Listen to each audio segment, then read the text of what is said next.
बोलते हैं कि आरओई सिर्फ 5% है लेकिन 10 साल में प्रॉफिट ग्रोथ सिर्फ 3% है, तो स्टॉक क्यों ऊपर बढ़ा है? 6 गुना पिछले 10 साल में, 5 साल में बोल रहे हैं। और एमआरएफ की बहुत मतलब चर्चाएं, मेरा तो फर्स्ट मेमोरीज एमआरएफ की है कि उन्होंने सचिन तेंदुलकर को बैट पे एमआरएफ लिखवाने के लिए 1 करोड़ रुपए साल का देते थे, और तेंदुलकर मेरे ख्याल से जब तक खेलते थे एमआरएफ का ही बिल्ला लगा के खेलते थे।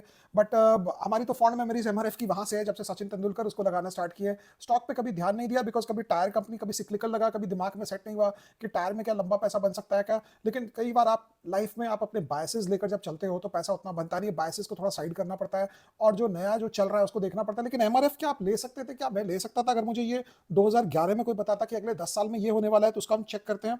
45,000 करोड़ मार्केट कैप। देखो सिंपल कंसेप्ट यही क्लियर हो गई आपकी और मेरी और सबकी। मार्केट कैप उतना ज्यादा नहीं है जितना हो हल्ला है एमआरएफ का। 45,000 करोड़ मार्केट कैप कोई खास नहीं है। 1,07,000 का प्राइस, 1 लाख रुपीज का प्राइस है, 1,07,000 का। पी रेशियो इज 37, आरओसी 7%, बच्चा फेल हो गया। आरओई 4.87, दूसरी तिमाही में भी फेल हो गया, बच्चा फेल ही हो जा रहा है। और उसके बाद आप देखेंगे डेट है इसके ऊपर थोड़ा। सेल्स ग्रोथ 12% है अगले पिछले 3 साल का। और रिटर्न ऑन एसेट कुछ है नहीं, ऑब्वियसली कुछ है नहीं है कंपनी में, तो ये भाव क्यों बढ़ा? आप जरा ये पता करें। अगर मैं लास्ट 10 साल को देखूं तो प्राइस करीब करीब अगर मैं लास्ट 10 ईयर का इवेल्युएशन करता हूं तो 10 ईयर में प्राइस ग्रोथ इसका लगभग लगभग 6 टाइम्स हुआ है। तो 6 टाइम्स हुआ है प्राइस ग्रोथ और 2 टाइम्स इसका प्रॉफिट बढ़ा है पिछले 10 साल में। तो 10 साल में 2 टाइम्स प्रॉफिट बढ़ना और इतना सारा स्टॉक का प्राइस अप्रिसिएशन होना मेरे को तो समझ नहीं आ रहा। बिकॉज 10 साल में 2 टाइम्स भी नहीं हुआ प्रॉफिट ग्रोथ एक्चुअली। टू मतलब हार्डली मुश्किल से 30-40% हुआ है, बढ़ा है। लेकिन प्राइस जो इसका है, जो मेन इसकी जो बात है, शेयर का दाम इसका 6 गुना 7 गुना कैसे हुआ? अब अगर मैं पिछले 10 साल के हिसाब से देखता हूं, इसका प्राइस अर्निंग्स रेशियो जो आज 37 है, ध्यान से सुनना मैं क्या बोल रहा हूं। प्राइस अर्निंग्स रेशियो जो आज मुझे ट्रेलिंग 37 मिल रहा है, अब ब्रॉड नंबर के साथ चल रहा है, इस पे बहुत ज्यादा बारीकी से मत देखना कि नहीं सर 36.3 है, 38.4 है, मैं एवरेज चल रहा हूं। सो 37 का पी रेशियो एमआरएफ का आज के दिन 1,07,000, 1,07,000 का प्राइस है। प्राइस अगर लास्ट 10 इयर्स में 6 टाइम्स बढ़ा है, तो अगर मैं स्टेबल कांस्टेंट प्रॉफिट समझता हूं तो 6 का पीई पे स्टॉक था 2011 में। अब देखो इंपॉर्टेंट बात यहां से स्टार्ट होती है। 2011 में MRF traded at a price earnings ratio of 6 times और 7 टाइम्स। मैं बहुत ब्रॉड 2 मिनट में बोल रहा हूं, आप अगर डेटा निकाल के देखोगे तो आपको 6 के बजाय 8 मिल सकता है या 5 मिल सकता है, बट ब्रॉड मोटे बुद्धि से हम देख रहे हैं इस चीज को।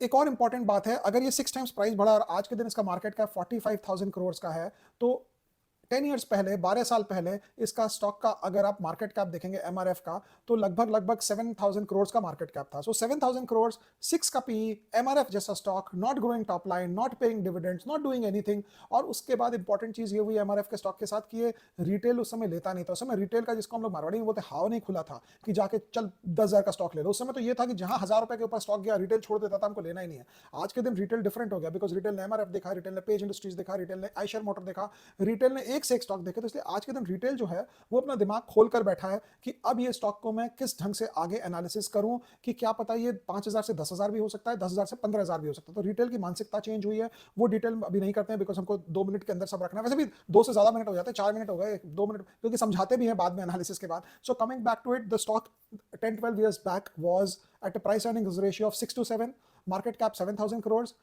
एमआरएफ जैसा टायर का ब्रांड अगर ये बेचने जाते बाजार में तो उसको कोई भी खरीद लेता 7,000 करोड़ में। सो एक्चुअली स्टॉक में प्राइस अर्निंग्स रेशियो सिर्फ एक्सपैंड किया है फ्रॉम 6-7 टाइम्स टू 45 टाइम्स, और वही पैसा बना है लोगों को एमआरएफ में। अर्निंग्स ग्रोथ आई नहीं है, सिर्फ 2% सीएजीआर की अर्निंग्स ग्रोथ हुई है। और ये मजेदार बात है, देखने की, सीखने की बात है एक्चुअली। ये देखते देखते मैं भी सीख गया। आज तक मैंने कभी एमआरएफ खोल के ही नहीं देखा था कि उसमें हो क्या रहा है।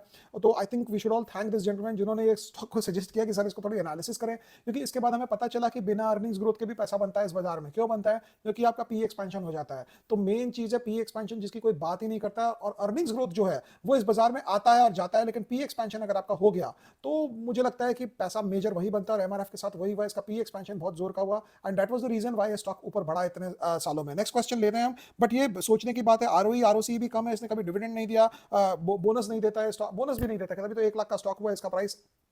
और ये अगर आप स्टॉक को देखेंगे एमआरएफ का, तो ये बहुत ही फैंसी में रहता है। 1 लाख का दाम हो गया, 1,10,000 का दाम हो गया, एफएनओ में नहीं है स्टॉक को, इसको शायद शॉर्ट नहीं कर सकता है, वो भी एक चक्कर है। और लोग जो है एक फैंसी समझते हैं अपने लिए कि हाँ मेरे पास एमआरएफ के शेयर पड़े हैं, तो वो भी एक अच्छी बात है। और सेलिंग नहीं आती है बिकॉज जिसके पास पड़ा है बहुत पुराना पड़ा है, लिक्विडिटी इसकी बहुत कम है शेयर में। अगर आप कैपिटल देखेंगे, पब्लिक फ्लोट देखेंगे, वो कम है। सो बाकी सब इसमें हो रहा है, बस अर्निंग्स ग्रोथ नहीं हो रही है, लेकिन स्टॉक बढ़ गया।